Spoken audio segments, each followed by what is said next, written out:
If you want to continue to follow our adventure, click subscribe.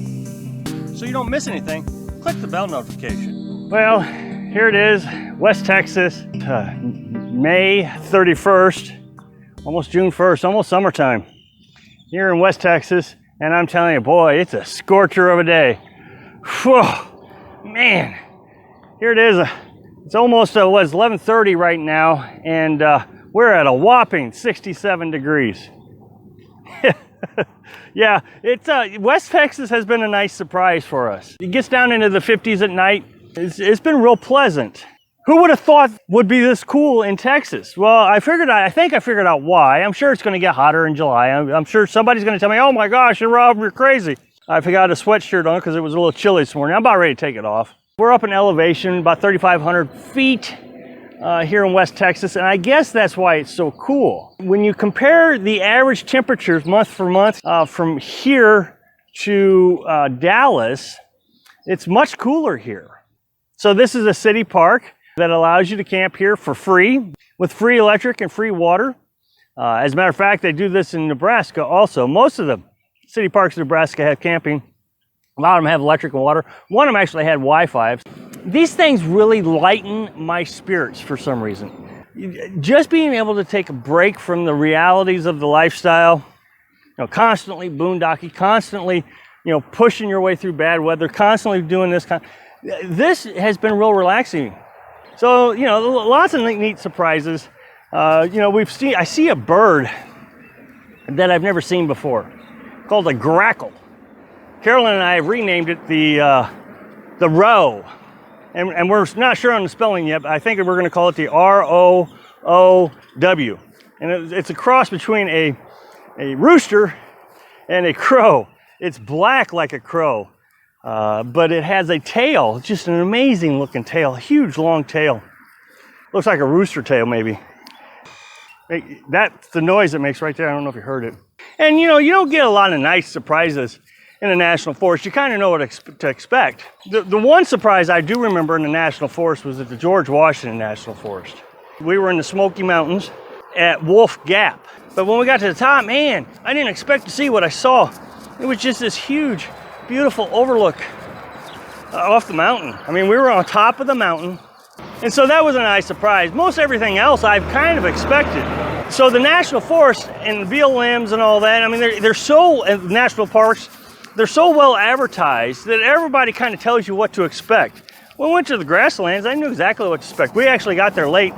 It was after dark. When we got there, backed up, couldn't see anything. And I was excited to see it. I really was. I mean, as soon as daybreak broke, I was up looking out the window and there was this magnificent beauty that I saw. I wasn't surprised. But this morning I walked over here and I was surprised. I've been to Washington, D.C. once. And I saw Arlington's National Cemetery, and I saw the Vietnam Wall, but I've never seen a small town honor its veterans in a memorial like this from the county. It says Lamb County Veterans Memorial. We honor all our veterans. I remember when I went to the Vietnam Wall and how the emotions it was so quiet there. No one spoke. There was a couple dozen people around us. There were old men there. I was 18 when I was there. There was old men there crying. Quiet. Nobody spoke. And you thought, man, these men and women sacrificed everything for us. I was in the military, and everybody always thanks me for my service in the military. You're welcome, but what did I give? I was a young kid. I served my time, and I got out. These guys are the reason I get to live in a truck. Sorry about the sun, but I really wanted to, I wish I could show you better. But these are the names. And it would be really nice if we could give these guys each, not just a list of names, but I mean their own monument. Of course, that would take acres and acres and acres of land, like at Arlington.